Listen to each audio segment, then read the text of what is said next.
Hi guys, welcome back to my channel Commerce Guide by S.A. Deya. I am S.A. Deya with you. Today we are going to start very important topics named is management goal, objective of management. Management के क्या क्या objective होते हैं, लेकिन उससे पहले मैं आपसे रिक्वेस्ट करूंगा, यदि आप हमारे चैनल पर फर्स्ट टाइम आए हैं तो आप हमारे चैनल को सब्सक्राइब करना बिल्कुल ना भूलें और बेल आइकन को प्रेस भी कर दें ताकि जो भी नए नए वीडियोज आते रहे उसके नोटिफिकेशन आपको समय से मिल जाए। नया आज क्या होने वाला है, हम यहाँ देखेंगे कि मैनेजमेंट के ऑब्जेक्टिव्स क्या हैं और ऑब्जेक्टिव्स कंप्लीट होने के बाद उससे रिलेटेड क्वेश्चंस और उससे रिलेटेड केस स्टडी भी हम डिस्कस करेंगे। तो वीडियो में लास्ट तक बने रहिए और इन सभी क्वेश्चन और केस स्टडी का आप भी बेनिफिट लीजिए। So without wasting any moment, let's begin today class.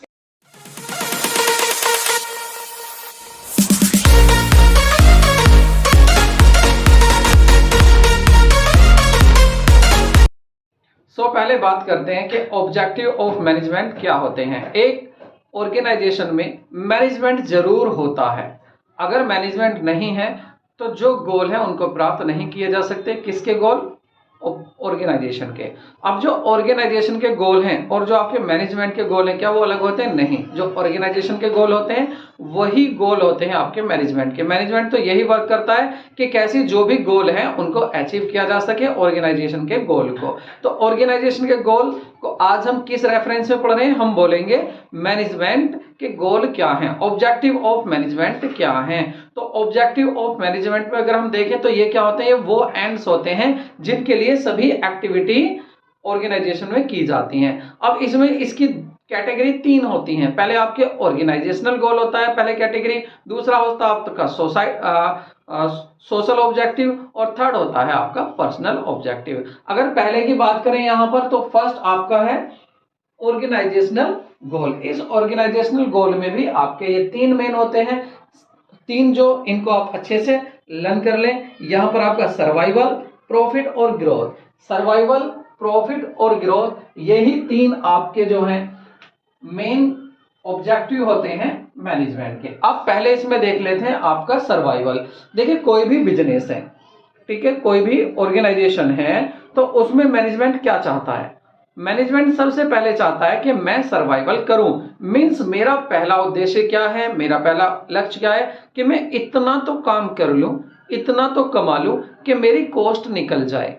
भाई माना मेरे पास एक अगर सिंपल एक पेंसिल है, इस पेंसिल को बनाने में जितना मेरा एक्सपेंस हो रहा है, खर्चा हो रहा है, तो इतना तो मैं कमा ही लूं कि मैं अपनी कॉस्ट निकाल लूं। तो सबसे पहला जो गोल होता है ऑर्गेनाइजेशनल में वो होता है सर्वाइवल। दूसरा आता है आपका प्रॉफिट। देखिए हर ऑर्गेनाइजेशन किया जाता है प्रॉफिट अर्न करने के लिए। तो ऑर्गेनाइजेशनल में मैनेजमेंट का क्या गोल होगा? मैनेजमेंट क्या चाहेगा? वो चाहेगा कि हमारे ऑर्गेनाइजेशन में मैक्सिमम प्रॉफिट हो, प्रॉफिट हम ज्यादा से ज्यादा अर्न करें। तो दूसरा ऑब्जेक्टिव क्या होता है? पहला हो गया सर्वाइवल, मींस इतना तो कमा लो कि आप कंपटीशन में टिके रहें, मार्केट में आप टिके रहें। दूसरा क्या है आपका कि अब इतना प्रॉफिट कमा लो कि हम थोड़ा आगे भी बढ़ें, क्योंकि अगर प्रॉफिट नहीं होगा तो आप बिल्कुल भी आगे नहीं बढ़ सकते, आप अपनी ग्रोथ नहीं कर सकते। और जब आप सर्वाइवल करने के लिए प्रॉफिट कमा रहे हैं इतना कि आपकी कॉस्ट निकल रही है, और दूसरा आप प्रॉफिट भी अर्न कर रहे हैं ताकि आपको कुछ आगे बढ़ने की अपॉर्चुनिटी मिल जाए। तीसरा आपका होता है ग्रोथ, कि जब आपको देखिए पहले आपने इतना कमाया कि आपकी कॉस्ट निकल गई। दूसरे में पहला सर्वाइवल होगा, दूसरा आपका हो गया प्रॉफिट मैक्सिमाइजेशन। प्रॉफिट भी आप खूब बढ़ा रहे हैं, उसके बाद आप सोचते हैं प्रॉफिट तो खूब आ रहा है, अब करते हैं अपने ग्रोथ कर लेते हैं। अब बिजनेस की ग्रोथ का मीन्स क्या है कि आपकी ब्रांचेस जो हैं वो ज्यादा हो जाए, आपकी जो नंबर ऑफ एम्प्लॉइज हैं वो भी ज्यादा हो जाए, जो आपकी सेल है वो भी ज्यादा इंक्रीज हो जाए। तो इन चीजों से ही अनुमान लगाया जाता है कि हाँ फर्म में ग्रोथ हो रही है। तो ऑर्गेनाइजेशनल आपके तीन थे, सर्वाइवल, प्रॉफिट और तीसरा क्या है आपका? सर्वाइवल, प्रॉफिट और थर्ड है ग्रोथ। जब सर्वाइवल आप होता है, कॉस्ट निकल रही है, उसके बाद प्रॉफिट भी बहुत हो रहा है, प्रॉफिट होने के बाद फिर हम क्या करते हैं? बिजनेस को बढ़ाते हैं, ग्रोथ करते हैं। तो नेक्स्ट कैटेगरी आपकी आती है इसमें सोशल ऑब्जेक्टिव। अब सोशल ऑब्जेक्टिव में क्या है? देखिए पहली बात तो ये सुन लीजिए, कोई भी बिजनेस है, वर्क कर रहा है, वो एक सोसाइटी में करता है, उस सोसाइटी से ही एम्प्लॉय आते हैं और जो भी वो प्रोडक्ट बना रहा है, वो प्रोडक्ट कहाँ जाएगा? सोसाइटी में ही कंज्यूम होना है और सोसाइटी से ही वो प्रॉफिट कमाएगा। तो कुछ ना कुछ उसकी रेस्पॉन्सिबिलिटी, कुछ ना कुछ उसके ऑर्गेनाइजेशन सोसाइटी के लिए भी तो होने चाहिए। तो सोसाइटी के लिए क्या क्या ऑब्जेक्टिव होते हैं आपके मैनेजमेंट के, तो उनके देख लीजिए। देखिए सबसे पहले आता है इसमें आपका क्वालिटी प्रोडक्ट, सेकंड नेक्स्ट क्या है? रीजनेबल प्राइस, फिर employment opportunity, economic wealth, education, health and vocational training programme, then eco friendly method of production. तो पहला इसमें सोशल ऑब्जेक्टिव में आता है आपका क्वालिटी प्रोडक्ट। देख क्वालिटी प्रोडक्ट, हर मैनेजमेंट सोचता है कि जिस समाज से हम पैसा कमा रहे हैं हम उसको प्रोडक्ट बहुत ही अच्छी क्वालिटी का दें, हम कोई भी मिलावटी सामान ना बेचें, ऐसी चीज बेचें जिसकी समाज को, सोसाइटी को जरूरत है। दूसरा है आपका रीजनेबल प्राइस। अब आप दे तो रहे हैं प्रोडक्ट, लेकिन वो भी कैसा होना चाहिए? रीजनेबल प्राइस पर होना चाहिए। रीजनेबल प्राइस का मीन्स यहां पर है कि ऐसा प्राइस होना चाहिए जिसको समाज आसानी से खरीद सके। एम्प्लॉय अपॉर्चुनिटी, एम्प्लॉय अपॉर्चुनिटी में कि देखिए आपको क्या करना है, समाज के लिए क्या करता है बिजनेस, वो उनको एम्प्लॉयमेंट अपॉर्चुनिटी देता है, मीन्स उनको रोजगार देता है कि आइए मेरे यहां पर काम कीजिए। नेक्स्ट है आपका इसमें economic wealth. Economic wealth means, economic wealth में आप क्या होता है कि मैनेजमेंट सोचता है कि आप इतनी वेल्थ कर दें। वेल्थ हमारे जो है इकोनॉमिक वेल्थ का यहाँ मतलब क्या है? देखिए अगर आपके यहाँ समाज से कोई वर्क करने आता है, कोई पर्सन एम्प्लॉय आता है, उस एम्प्लॉय को आप सैलरी रिम्यूनरेशन भी देंगे तो उससे क्या होता है? उससे वो इकोनॉमिकली स्ट्रांग होता है। तो यहाँ इकोनॉमिक सपोर्ट से मीन्स है कि आप ऐसी सपोर्ट करें, आप इकोनॉमिक सपोर्ट करें किसको? सोसाइटी को, मीन्स अच्छी सैलरी भी उनको प्रोवाइड कराएं। देन आता है आपका next education, health and vocational training programme. देखिए आपको क्या करना, आपको क्या करना है, जो एम्प्लॉय सोसाइटी से आते हैं उनको समय समय पर एजुकेट करना है। आपको अपने प्रोडक्ट पर लिखना है कि देखिए अगर आप तंबाकू का कोई प्रोडक्ट बना रहे हैं तो आपको लिखना है कि इससे ये हानि होती है, इसको ना यूज करें, या इससे ये बेनिफिट है, आप इसको यूज करें। जो भी आप प्रोडक्ट बना रहे हैं उसमें आप देखें कि आप इस प्रोडक्ट को यूज करेंगे तो आपको प्रोटीन मिलेगी, कितनी प्रोटीन मिलेगी या कितनी विटामिन मिलेगी, कितना आयरन मिलेगा, आप इन सबको भी बताते चलें। साथ साथ आपको बताना है, एजुकेट करना है और वोकेशनल ट्रेनिंग भी करानी है। मींस अगर आप समय समय पर आप क्या है ट्रेंड भी करते रहेंगे अपने एम्प्लॉइज को। देन आपका नेक्स्ट आ जाता है इसमें सोशल में eco friendly method of production. आपको जो भी प्रोडक्ट आप तैयार कर रहे हैं तो उस प्रोडक्ट में आपको यह ध्यान रखना है कि वो इको फ्रेंडली हो, आपका मेथड, आपका काम करने का तरीका वो इको फ्रेंडली हो, मींस उससे पोल्यूशन वगैरह ना हो, सोसाइटी को नुकसान बिल्कुल भी ना हो। तो देखिए ऑर्गेनाइजेशनल में हमने देखा कि 3 होते हैं वहां पर, आपका सर्वाइवल, प्रॉफिट और ग्रोथ। लेकिन सोशल ऑब्जेक्टिव्स में क्या देखा कि समाज के लिए एक मैनेजमेंट को किन बातों का ध्यान रखना चाहिए, क्यों?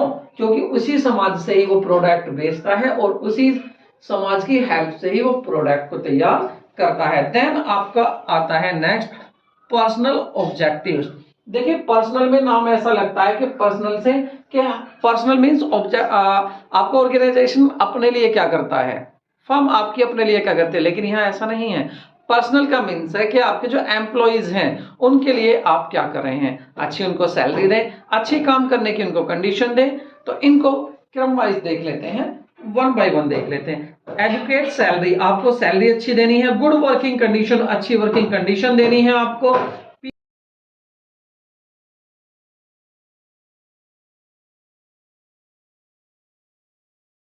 क्या था आपका? एडुकेटेड सैलरी, अच्छी सैलरी देनी है, गुड वर्किंग कंडीशन देनी है, पीयर रिकॉग्निशन करनी है, मींस उन्हें अच्छे जो भी करते हैं उनको काम अगर ज्यादा करते हैं तो उस ज्यादा काम करने के लिए आपको उनकी रेस्पेक्ट भी करनी है, उनको जितनी भी उनकी सोशल नीड्स हैं उनकी भी फिलफिल करना है, ट्रेनिंग भी करानी है, उनको डेवलपमेंट भी कराना है और सोशल रिकॉग्निशन भी उनका होते रहना चाहिए। मीन्स उनके सेफ्टी के बारे में भी ऑर्गेनाइजेशन को ध्यान देना पड़ता है। अब सोशल अगर सेफ्टी की बात करें तो सेफ्टी क्या है, अगर देखिए आपका एम्प्लॉइज रिटायर्ड होता है तो रिटायर्ड होने में आपको उसके लिए कुछ पेंशन का प्रोग्राम भी चलाना चाहिए। तो यहाँ पर हमारे तीनों तरह के ऑर्गेनाइजेशन हो गए हैं, साथ साथ तीनों तरह के हमारे ऑब्जेक्टिव हो गए हैं। ऑब्जेक्टिव कितने होते हैं मैनेजमेंट के? 3 होते हैं। नंबर 1 क्या है आपका? ऑर्गेनाइजेशनल, दूसरा क्या है? सोशल ऑब्जेक्टिव, और तीसरा क्या है आपका? Personal objective. इसके बाद अब हम कुछ इसकी केस स्टडी और क्वेश्चन देख लेते हैं। आपको क्या करना है, मैं केस स्टडी आपको दे रहा हूं, आपको इसको रीड करना है और इस केस स्टडी को रीड करके आंसर देने की कोशिश करनी है, वरना मैं आंसर बताऊंगा ही। तो केस स्टडी,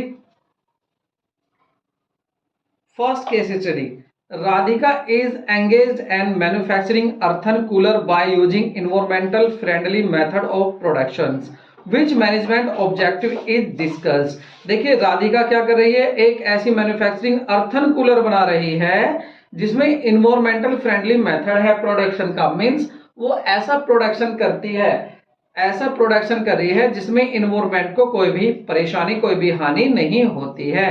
तो यहाँ आपके 4 ऑप्शन है, बताइए इसमें कौन सा ऑब्जेक्टिव आया? क्या वो यहाँ ग्रोथ की, प्रॉफिट की या सर्वाइवल की बात हुई? बिल्कुल भी नहीं बात हुई यहाँ। तो आगे अब आप पहचान कीजिए। देखिए सोशल ऑब्जेक्टिव्स हैं, ऑर्गेनाइजेशनल, जो ऑर्गेनाइजेशनल ऑब्जेक्टिव्स हैं, पर्सनल ऑब्जेक्टिव्स हैं, या आपके इसमें से कोई भी नहीं है। जल्दी से आंसर दीजिए। तो सही आंसर क्या होगा यहाँ पर? सही आंसर होगा आपका सोशल ऑब्जेक्टिव्स, क्योंकि ना तो यहाँ काम प्रॉफिट के लिए हो रहा है, ना ही यहाँ पर काम आपका ग्रोथ के लिए हो रहा है, ना ही आपका सर्वाइवल के लिए काम हो रहा है, और यहाँ पर किसी एम्प्लॉय के लिए भी काम नहीं हो रहा, समाज के लिए, सोसाइटी के लिए काम हो रहा है। तो ये हो जाएगा आपका सोशल ऑब्जेक्टिव्स। सेकंड देखते हैं, Ankita has started a new business of providing organic vegetable and fruits, although she is not having many competitor।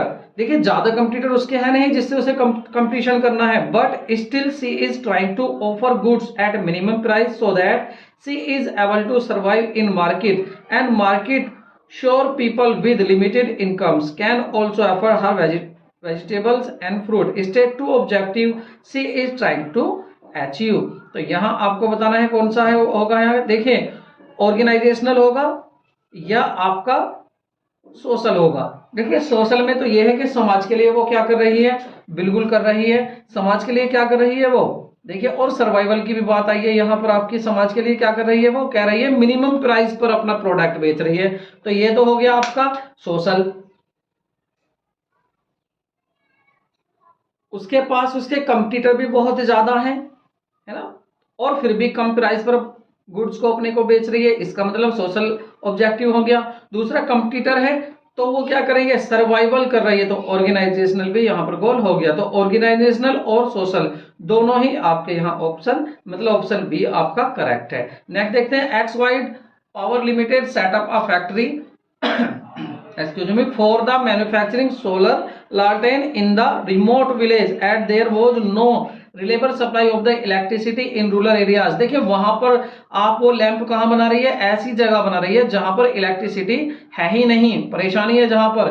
Revenue earn by the company वो सफिशिएंट डे बाय डे, और इतना रिवेन्यू आ रहा है, इतना तो profit आ रहा है कि वो डे बाय डे अपनी जरूरतों को पूरा कर रही है। So company decided to increase production to generate higher scale. अब कंपनी क्या कर रही है, हायर स्केल पर यस ग्रोथ करना चाह रही है, कंपनी बढ़ाना चाह रही है। For this decide to employ people from the nearby villages. और देखिए नियर बाय विलेजेस से पीपल भी ला रही है, इसका मतलब अपॉर्चुनिटी भी दे रही है। कौन सी अपॉर्चुनिटी, एम्प्लॉयमेंट की। As very few job opportunity were available in that area, क्योंकि वहां पर अपॉर्चुनिटी भी जॉब की बहुत कम है, वहां भी क्या कर रही है वो कंपनी उनको रोजगार दे रही है। The company also decide to provide training to their employ, और ट्रेनिंग भी दे रही है। तो ये तो सीधा सीधा एक ही जगह जा रहा है। For the updating the knowledge, उनकी नॉलेज को अपडेट कराने के लिए उनको ट्रेनिंग भी दी जा रही है। तो identify the objective of the management discuss about by the these line. तो आपको बताना है इसमें कौन सा। देखिए इसमें ऑर्गेनाइजेशनल ऑब्जेक्टिव की अगर बात करें तो यहाँ रिवेन्यू की बात आई है, तो रिवेन्यू में कौन सा आ गया आपका, ऑर्गेनाइजेशनल ऑब्जेक्टिव हो गया। अगर सोशल ऑब्जेक्टिव देखें यहाँ तो वो क्या कर रही है, एम्प्लॉयमेंट दे रही है। और पर्सनल ऑब्जेक्टिव में देखें तो वो अपने उनको ट्रेनिंग देकर प्रॉफिट अपना बढ़ाना चाह रही है, एम्प्लॉय को ट्रेंड कर रही है। तो एम्प्लॉय को ट्रेंड कर रही है, इसका मतलब अपने यहाँ पर वो पर्सनल गोल को भी प्राप्त कर रही हैं। तो आई होप आपने ये वीडियो भी देख ली, आपने केस स्टडी भी देख ली, आपको पसंद आई होगी। यदि पसंद आई तो लाइक तो बनता है, वीडियो को लाइक कीजिए और मिलते हैं नए वीडियो में। Take care, bye bye.